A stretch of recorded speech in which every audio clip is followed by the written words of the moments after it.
Buenos días. Hello everybody. My name is Tarin Toledo and I will present the analysis of the financial revenues from timber harvesting in secondary cloud forest from a case study in Mexico.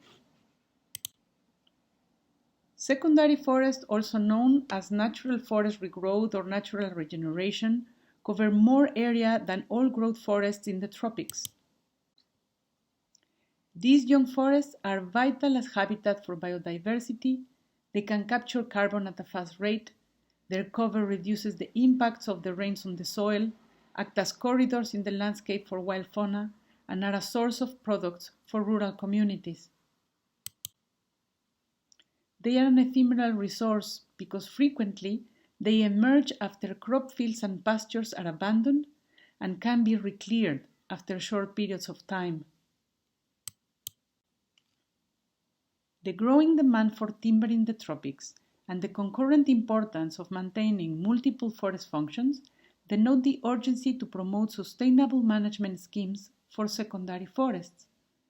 Sustainable timber harvesting could add value to secondary forests, thus increasing the possibility of their permanence while potentially reducing conversion pressure on neighboring old-growth forests. And the financial outcomes of timber production are a determinant factor for forest owners and land use.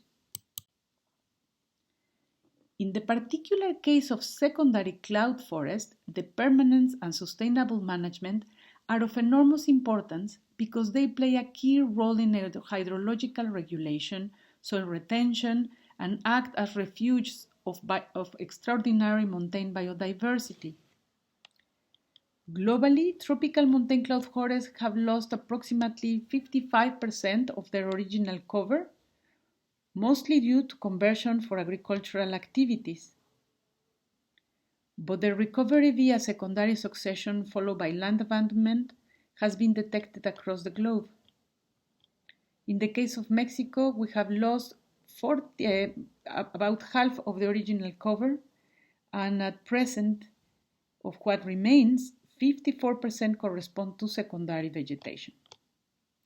Despite the importance of these ecosystems, to our knowledge, no country in the neotropics has developed programs to promote the sustainable use of secondary cloud forest. We analyzed the timber production and revenue from a pilot case study of secondary cloud forest in southern Mexico. The study site consists of 98 hectares of a 20-year-old secondary cloud forest which developed after pasture land use abandonment due to problems with soil erosion.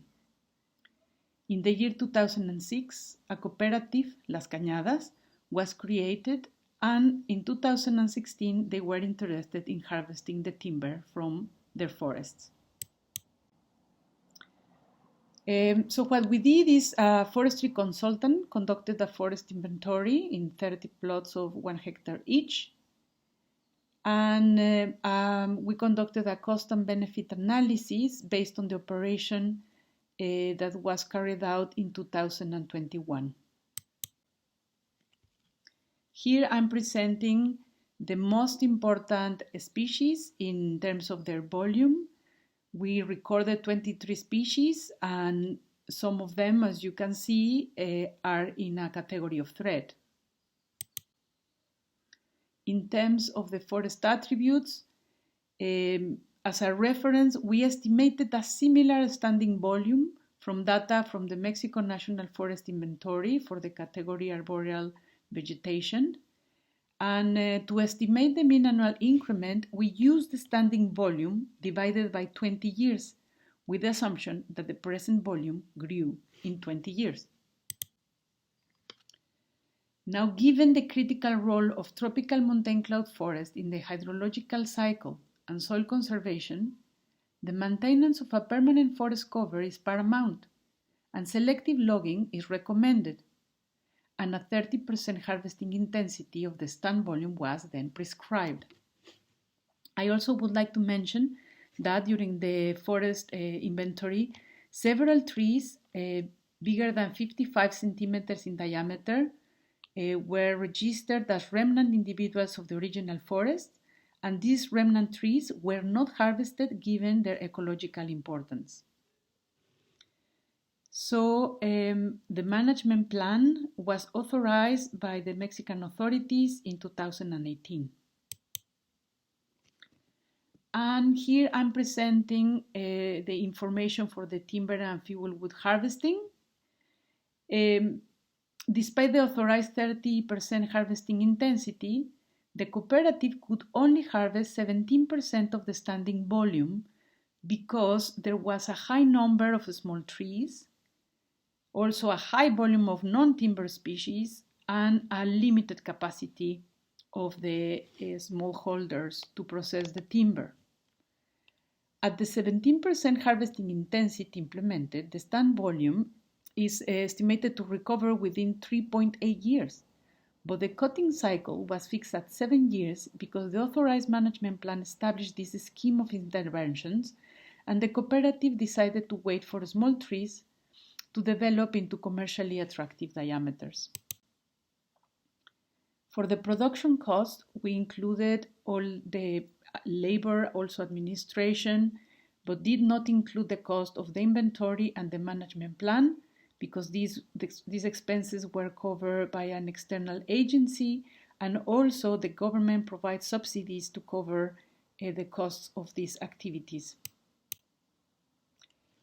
An important contribution to the income was from fuel wood and other products. These were derived from harvesting non-timber species, poorly formed trees, and timber harvesting waste. And the annual profit was very low, and the net present value, which is a financial metric that indicates that the project will make money when it's positive, was negative. And this indicates that the selective timber harvesting has limited financial viability under the current setting. So, with sensitivity analysis, we explore the effect of different harvesting intensities and the corresponding adjustment in the cutting cycle on the net present value. In gray are the actual values for Las Cañadas, and then in the other columns, the different harvesting intensity scenarios. And as you can see, the results show that the net present value became positive under the 20% harvesting intensity with a 5-year cutting cycle.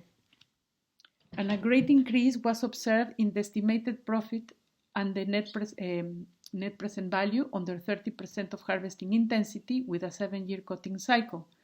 But as I mentioned, the extraction is limited by other factors like the high number of trees of small diameter and the high volume of non-timber species. The sensitivity analysis of the variation in production costs show that the net present value could be positive with a reduction of 10% in the total costs. Interestingly, a reduction of 10% only in labor costs resulted in an annual profit much higher, and the net present value was positive. And examining sensitivity to market change, we found that the estimated net present value could be positive with a 20% increase in timber price, with no modification in harvesting intensity nor production costs. Also, these results show that a decrease in the timber price or an increase in the production cost could have a strong negative impact on the net present value.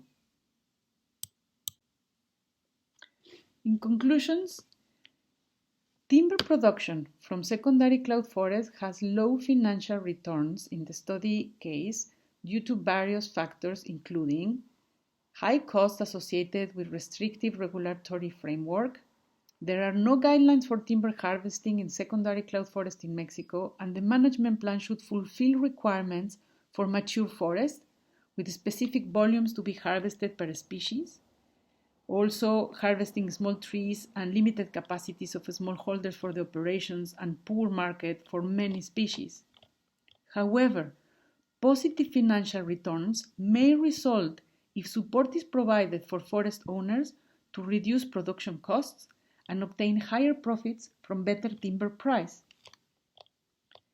Given the high diversity and low income from secondary cloud forest, timber harvesting, the optimization of cutting cycles, improving technical capacities for better efficiency, and multiple use of resources are strategic. For example, the cooperative is at present cultivating edible mushrooms and ornamental tree ferns in the understory and producing wild bee honey as complementary sources of income. To avoid reclearance and preserve diversity in these valuable systems, the development of effective policy instruments and economic incentives for small-scale landowners to realize sustained production of timber are necessary. I would like to thank all the organizations that provided support to conduct this project, and in particular, I'm very grateful to the cooperative Las Cañadas for all their work and their support. And to all of you for your attention. And I would like to share that there is a short video available in YouTube about this project and where there are more information about other studies that we are conducting. And thank you very much.